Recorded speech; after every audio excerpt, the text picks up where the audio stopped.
Good afternoon or good day. This is once again Ricardo Diaz welcoming you to another show, another segment of CU Immigration Forum TV.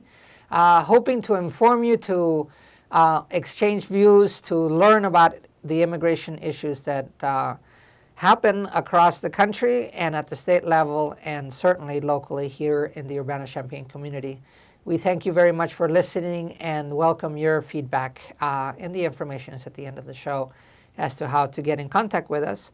As is our habit, we will just give a little explanation of where we are in immigration reform, and then we will welcome our guest. It's the beginning of the year, and once again, Congress is going up and down as to what's happening on immigration. We had our hopes quashed in January. There's nothing to be done. But by the end of January, it looked like the Republicans had gotten their act together as far as putting a platform, at least the leadership did. And then a week or two later, then it seemed to be that, once again, there might not be anything this year.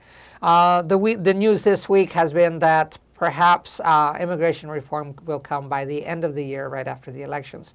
We'll see. But in the meantime, lots of immigrants are still living the life of tension, of the lack of information, and the lack of change still creates all kinds of bad situations. And so, especially for the undocumented, the 11 million, this uncertainty creates not only worry, but real vulnerability. And as people are picked up, deported, it just makes a mess of things. So we do hope the Congress does it, but we won't take it just sitting down. There's lots to do. Immigration Forum has had its retreat. We determine our course for the year, and we've started doing some events. The first one happened the second week of February, in which we had a candidates forum, and we invited both congressional and then the local candidates to give their opinions, and we'll talk more about that. But importantly, we also have an international component. As you saw from, if you've been following the show over the last year, immigration is a worldwide issue, and there are many reasons to keep track of the suffering across the world, but especially the lessons of what can be done and what is being done. So for that, today I have my friend Valentina Chupik. Yeah. The last name went off in my head for a little bit, but I'm so happy to have you here. Welcome.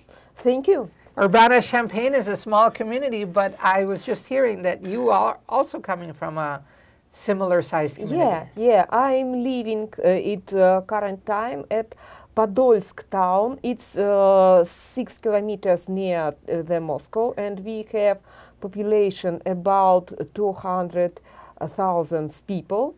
And more than 47% of them are migrants. 40%? Yeah.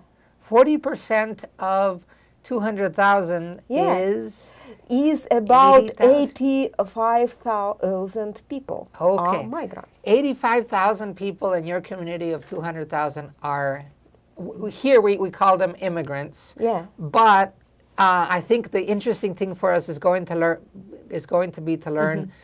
You call them migrants, yeah, and I have learned some vocabulary from you. Internal migrants and international migrants. So what counts as which? I want to come back to talk about you, but tell us, what is internal migrant? What is international migrant? Internal migrants are the citizens of Russian Federation who lives in other regions. Because of special legislation in Russia, there is the system of permanent registration and terminal registration for citizens. And without this registration, you cannot be whole right citizen. If you live not in your region, not the region where you have permanent registration, you are migrant. Okay, so let me see if I am processing this correctly. I am a citizen of Siberia, Yeah. and I have full citizenship rights if I Yeah. stay in Siberia. Yeah. But if I move to Moscow Yeah. and I cannot You're- register yeah. because I am a citizen in Siberia, Yeah. but in Moscow I cannot register. Yeah, you must, by legislation, you must found somebody Moscow permanently resident who would to registrate you. He Oh. isn't obligatory, but he must have some something about hope that you are good, and Okay. he would to register you Okay. in his. So why do I register somebody from, let's say it's my cousin? Usually, if it's your relatives, or maybe it is for money, it's because it is your business, because of you have corruption connections with FMS, Federal Migration Service, and you can give them small bribe, and other part of the payment of internal or external migrant We take don't have them in your okay, pocket. That's good. So then you can register somebody to be locally. But what does that mean? I am now registered in Moscow. Then you have many better rights than migrants because of you have full medical insurance. You can work in any companies and in state bodies too. You can, your children can come to kindergarten and to school. Without this registration, you have no possibility to realize your rights. So now I'm starting to understand it's a Russian federation. Yeah. The regions are federated, but you are not a citizen of the other one unless you are registered. How much does it cost to register in another city? It's depend on the region. In Moscow and in St. Petersburg, the bribes are biggest than in other parts of country. Okay, it's more expensive to register. It's more expensive. Here we Usually, don't call them bribes, we call them fees. Okay, okay, okay. The fee to the Federal Migration Service officer in St. Petersburg is about 1,000 ruble. It's about $30. In Moscow, it's about $50. Okay. And other part about 20 or maybe $30 you must fee to your hosting part. So somebody must sponsor me, Yeah, and then we pay the fee, Yeah. the bribe. yeah, But they are not supposed to let me register yeah. because it gives me many benefits. I see. Okay, so those are internal migrants, and they are citizens of the Russian Federation, Yeah. but they must be from, they must register in a different region Yeah. when they Yeah. move. And if you are not registered in legislation, there are penalty for you. But because of lack of mechanisms, usually for internal migrants, penalties are not used. Okay. But for foreign migrants, it's very often used. Okay, so now we are switching from internal migrants to Yeah. international migrants. Yeah. What counts as an international migrant in Russia? Because this is interesting for me still. Equal, maybe So equal. me from the United States, I can move to Russia? You can move to Russia, but you must have a visa. But with all post-Soviet countries, except Turkmenistan and Georgia, Russia have un-visas regime. No visa. No visa. And citizens of these countries can come to Russia and must have to be registered in 7-day term. If they are not registered in this term, they have to be deported. It is beautiful the way you speak, not what you say, but because you speak like a lawyer. Yeah. According to legislation, they must be, Yeah. they do. You are a lawyer. Yeah. Tell us more about your career. This is an interesting story for people. Yeah, I was usual mathematician.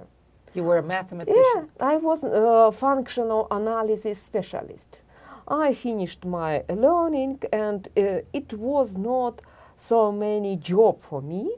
That's why I write myself to the training of Red Crescent about the management of refugee camp. Okay, so the Red Crescent. Red Crescent, International Red Crescent. Yeah, this whose is like the Red mission Cross. works- yeah, Red Cross, who works in Uzbekistan, in the border between Uzbekistan and Tajikistan, where this moment was civil war. Okay, so there was civil war between Tajikistan and Uzbekistan. No, it was civil war, civil war in Tajikistan. This is And how there many was- years ago?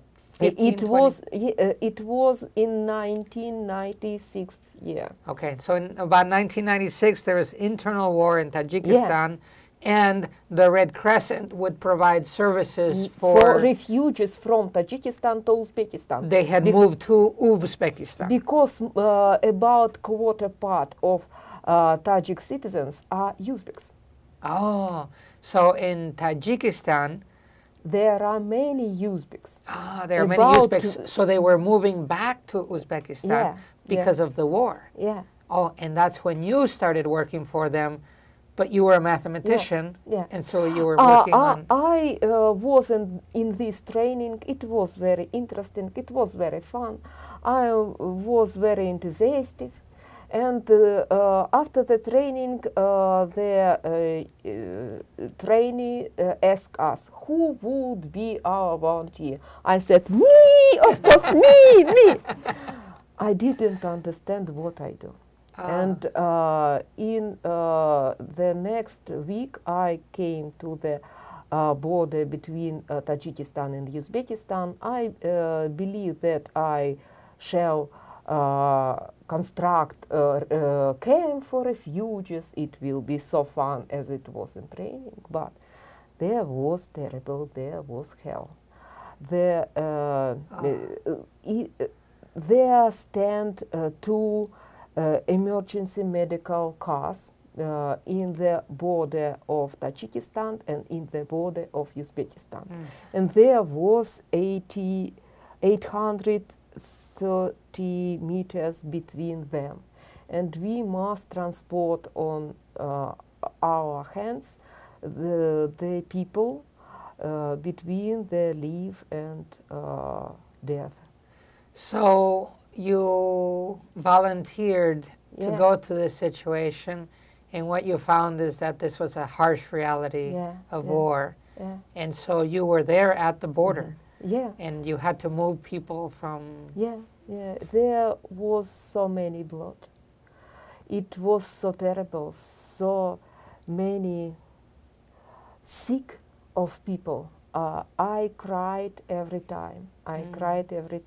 And I decided if I can do something for them, I must do anything that I can. And it changed my life. After this moment, I do everything and I learn everything to help migrants in all the world. Wow, that is quite a beginning. Yeah. At that point, you are committed. And so you go from the realities of war and literally creating refugees to then a law career to defend immigrants. Because of in Uzbekistan there is no any migrational law, really. No we law. have no nothing. You walk Yeah. where you need to walk. Yeah, but there is one law about citizenship, and there is some under law acts who made a cabinet of ministers of Republic of Uzbekistan, and all of them are under law, and they changing very usually, and they really not regulated anything because of, for example. Hold on for a second. So I want to just understand. In Uzbekistan, there are very few immigration laws. there is a citizenship Yeah. law, but the law is changed by very few people, Yeah. the cabinet or Yeah, whoever. yeah, yeah, So, yeah. For example, if you would come to legal migration, to legal work from Uzbekistan to other country, you must take from your next employer contract in Uzbek language. Who will give you contract in Uzbek language? It isn't enough. You must accredit this translation in the embassy of Republic of Uzbekistan. oh, so you must certify the Yeah, translation yeah, yeah. of a contract that somebody offers Yeah, you to yeah. go work. And now, after that, you must give notarial copies of all documents of your employer. He must guarantee you that he will give you a host place, so the a contract medical must include shirt. this. Yeah, yeah. In order for you to be Yeah, hired. yeah. Oh. And it is not enough. After you have collect all these documents, you must come to our Prime Minister personally and ask them, may I? And he said, sorry, I'm so busy. There is no any legal migrants from Uzbekistan by Uzbek legislation. Ah, that's tough. Yeah. See, we think we have a hard situation. You have. So this was in Uzbekistan, and you had to learn some of these procedures in firsthand. Yeah. And that's when you started working actually in those offices before, as I understand. And honestly, this is where the meaning, I was once in Brussels and there was this woman from Nigeria that worked with migrants in Paris. It is always a migrant working with migrants from other places. But she taught me the rights that migrants have. And one of them, she said, le droit de rester. You have the right to remain in your town if you want to. And of course, you must have the right to leave if you want to. In this situation, the right to leave does not exist because you cannot leave if you must follow all these procedures. Yeah. It's very difficult, and in Uzbekistan there are no legal migrants from Uzbekistan because they cannot leave. Yeah, yeah, and we have very interesting small country, small village near the border of Uzbekistan in Kazakhstan. There are very interesting situation because of many wives of local citizens are citizens of Kazakhstan, but they cannot live in Uzbekistan legally, and they cannot born new people legally. That's for there are husbands born new husbands born peoples, husbands born child. Wait a minute. You must have permission to have a child? No, or no, you no, must no. have permission to... If you would to register your child, Yes. you must born them in local born house. Oh. If you would do it, you must be legal in Uzbekistan. Oh. If you citizen of Kazakhstan, you are not legal in Uzbekistan. I see. That's for husbands with wives came to this hospital, this born house, and not wives, but husbands wrote it in this born certificate as a mother. There is not mother in Wow. So the child must be born inside these, let's say a hospital, but not a hospital, but a birth house. And in order for the child to be registered, the mother must be citizen of Uzbekistan. And if she's not a citizen Uzbekistan, the child cannot be registered as a citizen. And that's for and mother and father to both father is one person. So in order to get male. around the law, then the Uzbek father signs as the mother. Yeah. So sometimes the Yeah, child can have yeah. two fathers, the same one, Same one. but is now split into two. Yeah. So time is so short for Yeah, our yeah, segments. This yeah. is so interesting. I think we're close to the time for our regular segment. We have a little bit of time that I want to continue that conversation in a way, but we'll do another segment Okay. because now I want to bring it to the reason that you are here visiting Urbana-Champaign until the 13th of March, 2014, for those who will watch this later. And I want to, I'm going to use that as an excuse to bring it local, and then I want to bring it back to yours. I have often said that until we make laws that make it cheaper, easier to come legally, then people will come in whichever way they can, and this means illegally. Because if to come legally is too expensive, then They people will. cannot afford. They will do another thing. Yeah. If it is too hard or impossible, like what you just mentioned, then people will still do what they need to do, right? Of course. When people need to if migrate, eat, marry, when they need all the basic things, you can cancel the law, but you can cancel the people. that's right. You can cancel the law, but not the people. The people still must do. Yeah.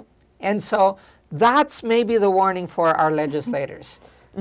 Anyone who is both in the executive or legislative branch, you can do whatever you want with the law, but the people must do what they need to do.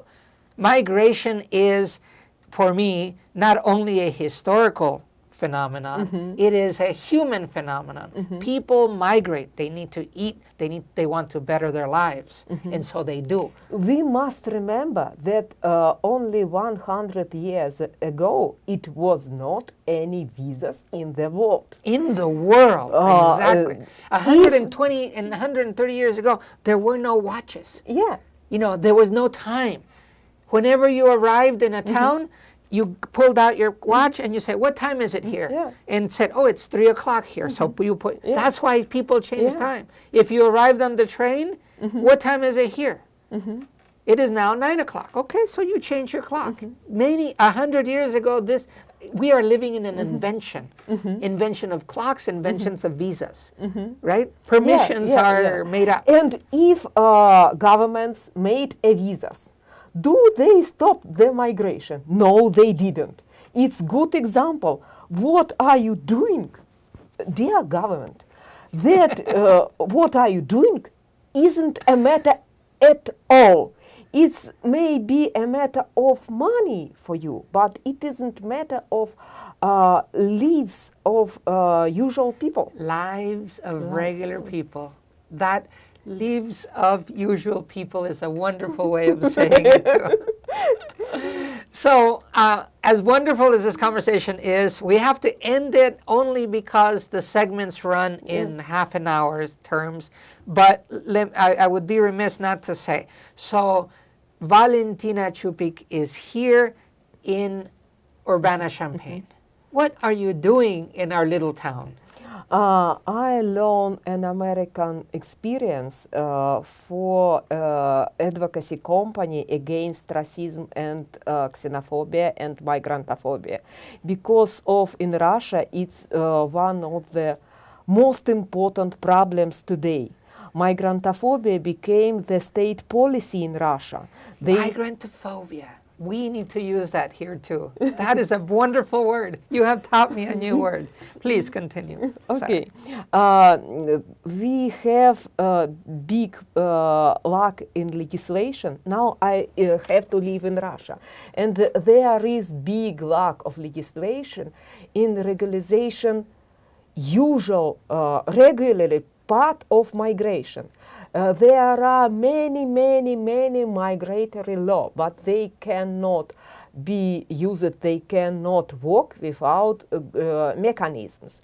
And these laws usually exploited by corruptionists who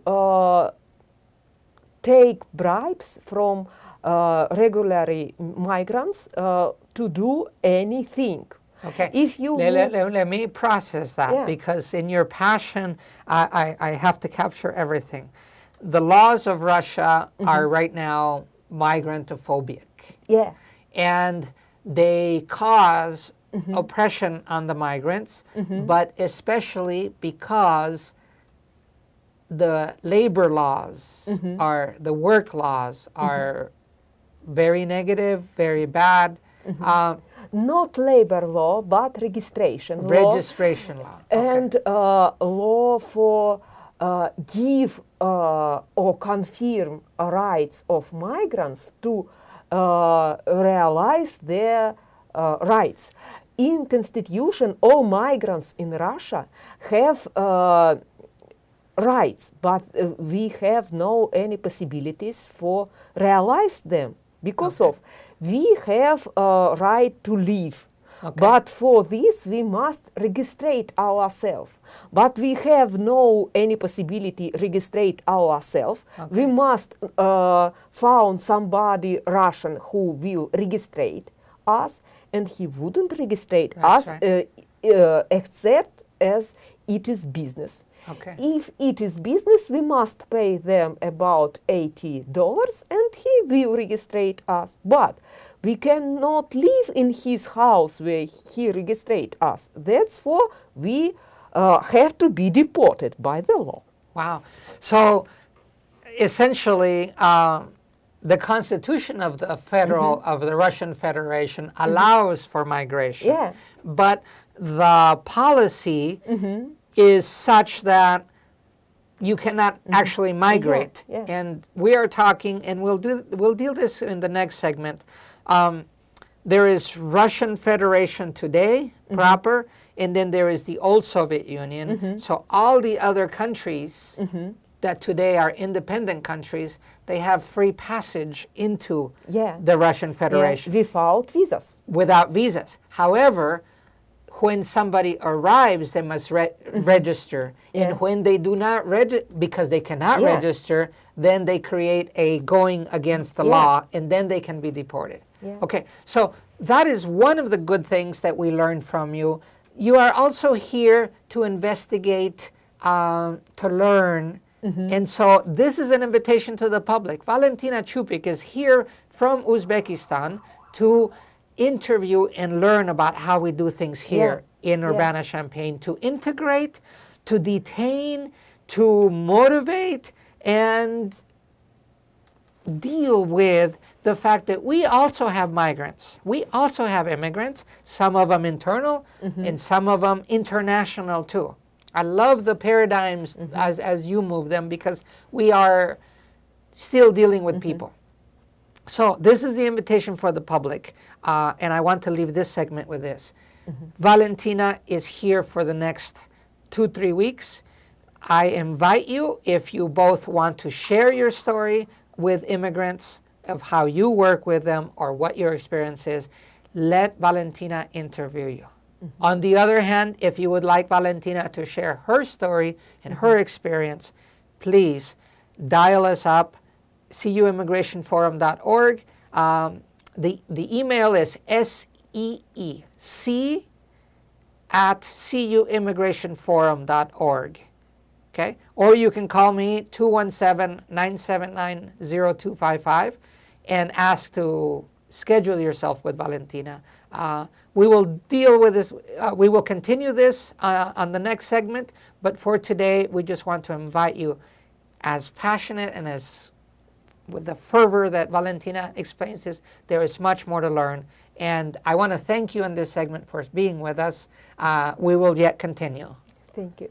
Thank you very much, Valentina. And thank you for listening to CU Immigration Forum TV and for the opportunity to be in your homes.